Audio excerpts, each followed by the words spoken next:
Dan jangan lupa Assalamualaikum warahmatullahi wabarakatuh.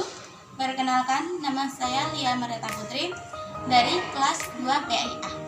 Baiklah, di sini saya akan menyampaikan materi tentang mengembangkan sains pendidikan berbasis filsafat ilmu guna memenuhi tugas UAS mata kuliah filsafat ilmu yang diampu oleh dosen Pak Makmur.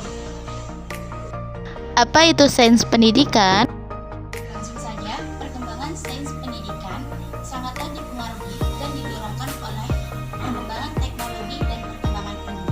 Nah, di dalam perkembangan teknologi itu ada juga sains sebagai pendidikan formal ya dalam lingkungan sekolah. Nah, di dalam lingkungan sekolah, sainsnya itu tidak nambah, tapi yang lebih tampak itu pengertian pendidikan itu apa, pendidikan itu apa, dan jenis pendidikan itu bagaimana, fungsi pendidikan. Nah, di sekolah ketika masih SD kayak MI, nah itu masih sainsnya tidak nampak tapi akan mengalir tersendiri.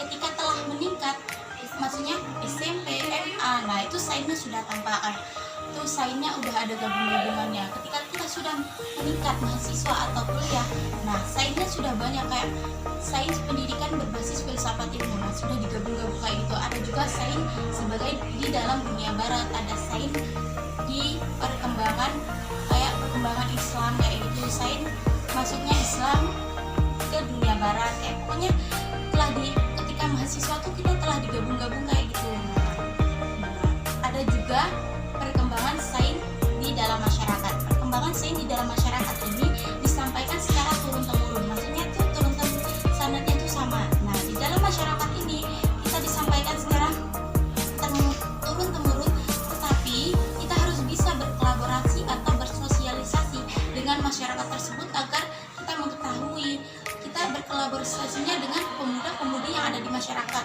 yang bagaimana mengetahui sains apa. Kita harus bisa bercakap-cakap, tidak kita harus berpegang teguh dengan buku tidak, karena ketika kita belajar dengan buku saja kita tidak dapat pengetahuannya, tapi kita cuma dapat materinya.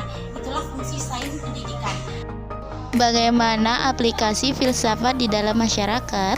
Nah, itu kita harus bisa bersosialisasi di dalam masyarakat itu. Nah, karena sains disampaikan secara turun-temurun, secara sistematis di dalam bentuk kurikulum yang diimplementasikan dalam pendidikan formal, melainkan berbentuk pesan. Jadi sains itu di dalam masyarakat itu berbentuk pesan, bukan secara formal. Nah, kemudian amanat yang disampaikan secara turun-temurun itu di satu masyarakat itu ada seperti kayak bagaimana kita bercocok tanam, terus merawat hutan, nah kayak gitu, sains di dalam masyarakat. Bagaimana mengembangkan sains pendidikan? Mengembangkan sains pendidikan, mengenai sains pendidikan itu sangatlah penting guna untuk mengetahui apa itu pengertian sains, apa itu pengertian pendidikan, dan apa fungsi filsafat dalam sains.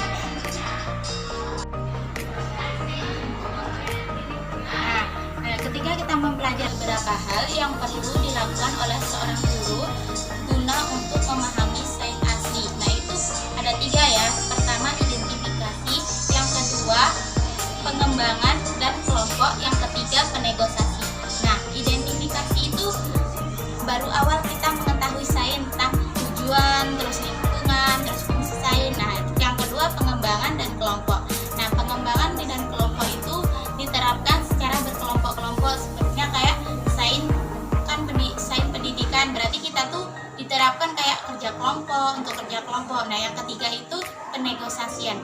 Itu antara kan sains berasal dari dunia barat, nah dan berbeda dengan sains asli. Nah, itu perbedaan. Penegosiasian itu fungsinya perbedaan antara sains di dalam dunia barat dan sains asli. Mungkin cukup sekian, saya akhiri. Wabillahi taufiq wal hidayah. Wassalamualaikum warahmatullahi wabarakatuh.